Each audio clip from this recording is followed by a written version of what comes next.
Hello दोस्तों, नमस्कार। मैं हूं सूरज पाइप फैब्रिकेटर। मैं आज आप लोगों को बताऊंगा कि क्लैडिंग पाइप के बारे में आप लोगों को मैं बताऊंगा। तो बहुत भाई लोग क्या है कि क्लैडिंग पाइप के बारे में जानते ही नहीं हैं और कभी फिटअप किए ही नहीं हैं। तो इसमें ए टू जेड मैं बताऊंगा। फिटअप वेल्डोलेट कैसे ग्लाइडिंग किया जाएगा। ये अंदर देखिए एसएस है, कोटिंग किया हुआ है, ग्लाइडिंग किया हुआ है।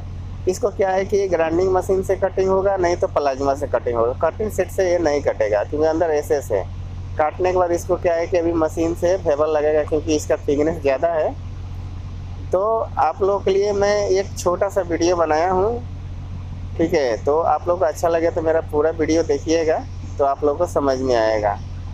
तो ये देखिए पाइप का जो क्लैडिंग निकला हुआ था वो देखिए इधर ग्राइंडिंग हो गया। और फिटिंग जो टी में पाइप फिटअप होगा, ये टी है। इसमें देखिए जो निकला हुआ है, जो ग्लाइडिंग निकला हुआ था, अंदर का कोटिंग बाहर निकला हुआ था एसएस। तो देखिए पाइप में जब ग्राइंडिंग हो गया था तो फिटिंग में भी ग्राइंडिंग किया जाएगा। देखिए ये ग्राइंडिंग हो रहा है क्योंकि पाइप में जब ग्राइंडिंग हो जाएगा ये पूरा भेबल बराबर कर दिया जाएगा, तो फिटिंग में भी बराबर हम लोग करना पड़ेगा। अगर मान लीजिए फ्लांज लगाना है तो फ्लांज को भी हम लोग ग्राइंडिंग मारना पड़ेगा। आ रहा है समझ में आप लोगों को। अगर फ्लांज पाइप टू फ्लांज अगर फिटअप करना है तो फ्लांज का जो ग्लाइडिंग निकला हुआ है उसको हम लोग ग्राइंडिंग करेंगे। अगर फिटिंग टू फिटिंग अगर करना है तो ग्राइंडिंग करने की ज़रूरत नहीं है। ये देखिए फिटिंग टू फिटिंग, देखिए ग्राइंडिंग नहीं किया गया है, दोनों ऐसे है। इसमें 5-5.5 मिली गैप करके आप टेकन लीजिएगा। गैप कम नहीं होना चाहिए क्योंकि घिंचता बहुत है, ठीक है। तो मान लीजिए कि आप फ्लांज फिटअप कर रहे हैं, कोई भी चीज़ फिटअप कर रहे हैं इसका क्लैडिंग में, इसको गैप 7 मिली से जब स्टार्ट करेंगे ना फिटअप, ये इतना खींचता है कि ऑटोमेटिक खींच के इसको 5 मिली लेके आ जाता है। कोई कोई तो इतना खींचता है कि 4 मिली लेके आ जाता है। तो ये देखिए वेल्डोलेट लगाने का प्रोसीजर मैं आप लोग बताऊंगा कि इसको क्लैडिंग कैसे, जैसे 12 इंची 2 इंची का हमको लगाना है। तो ये देखिए पहले हम फर्स्ट होल मारेंगे 40, पूरा आर पार कर देंगे। उसके बाद क्या है कि हम लोग इसको बटरिंग करेंगे, जैसे कि खाँचा बनाएंगे। खाँचा समझ रहे हैं, बटरिंग।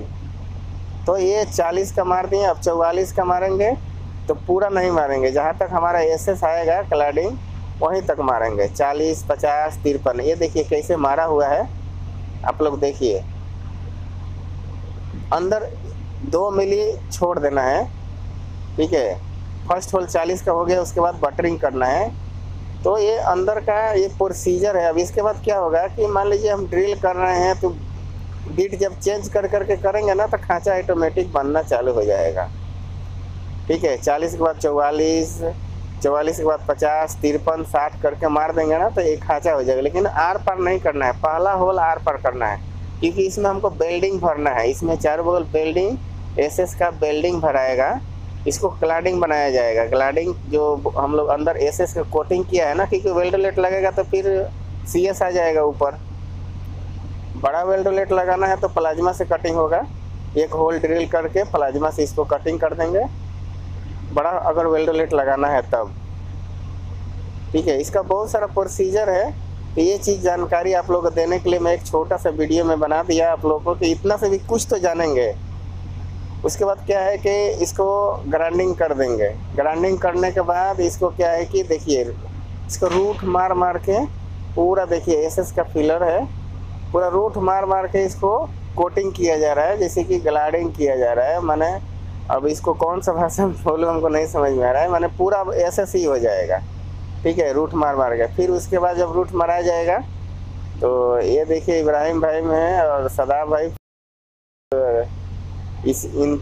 होल बना रहे हैं। देखिए कितना सुंदर ये लोग बनाए हैं, देखिए। तो वेल्डिंग मारने के बाद ग्राइंडिंग अच्छा से करना है। जो वेल्डोलेट का साइज है उसी हिसाब से ग्राइंडिंग मारना है, जो वेल्डोलेट का साइज है।